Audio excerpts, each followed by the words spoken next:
ഒട്ടും പ്രതീക്ഷിക്കാതെ ജീവിതത്തിലേക്ക് ചിലർ ഇടിച്ചു കയറി വരും. പക്ഷെ ഇദ്ദേഹം എന്നെ കൊണ്ടുപോകാൻ വണ്ടിയുമായിട്ടാണ് വന്നിരിക്കുന്നത്.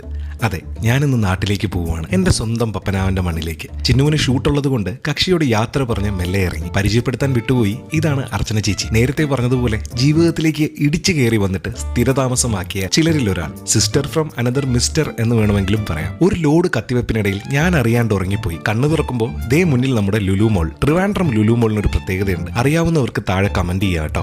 അങ്ങനെ ഏകദേശം 4:30 വീട്ടിലെത്തി. കാസർഗോഡ് നിന്നും ഞങ്ങൾക്ക് കിട്ടിയ പങ്കിന്റെ ഒരു പങ്ക് അമ്മയ്ക്കും കൊടുത്ത് ഗുഡ് നൈറ്റും പറഞ്ഞ് ഞാൻ കിടന്നു. തുടർച്ചയായുള്ള യാത്രകൾ കൊണ്ടാകാം രാവിലെ എണീറ്റപ്പോൾ നല്ല ജലദോഷവും ശരീരവേദനയും തുടങ്ങിയിട്ടുണ്ട്. എന്റെ ഈ ശബ്ദത്തിൽ നിന്ന് തന്നെ നിങ്ങൾക്കത് മനസ്സിലായിട്ടുണ്ടാവും. സമയം കിട്ടിയാൽ ഇന്നൊന്ന് ഹോസ്പിറ്റലിൽ പോകണം. അമ്മ രാവിലെ തന്നെ എന്തൊക്കെയോ ഡോക്യുമെന്റ്സ് അടുക്കി പറക്കുന്ന തിരക്കിലാണ്. ഞാൻ എന്റെ കട്ടൻ ചായയും എടുത്ത് നേരെ ബാൽക്കണിയിലേക്ക് വിട്ടു. ഞങ്ങൾക്കും മാവും മാങ്ങയൊക്കെ ഉണ്ട് കേട്ടോ, പക്ഷെ കണ്ടവരുടെ പറമ്പിലാണെന്നേ ഉള്ളൂ. അവിടുന്ന് നേരെ ചൂടാമണിയുടെ അടുത്തേക്ക് നിന്ന് അല്പനേരം കുശലം പറഞ്ഞിരുന്നു. എന്നിട്ട്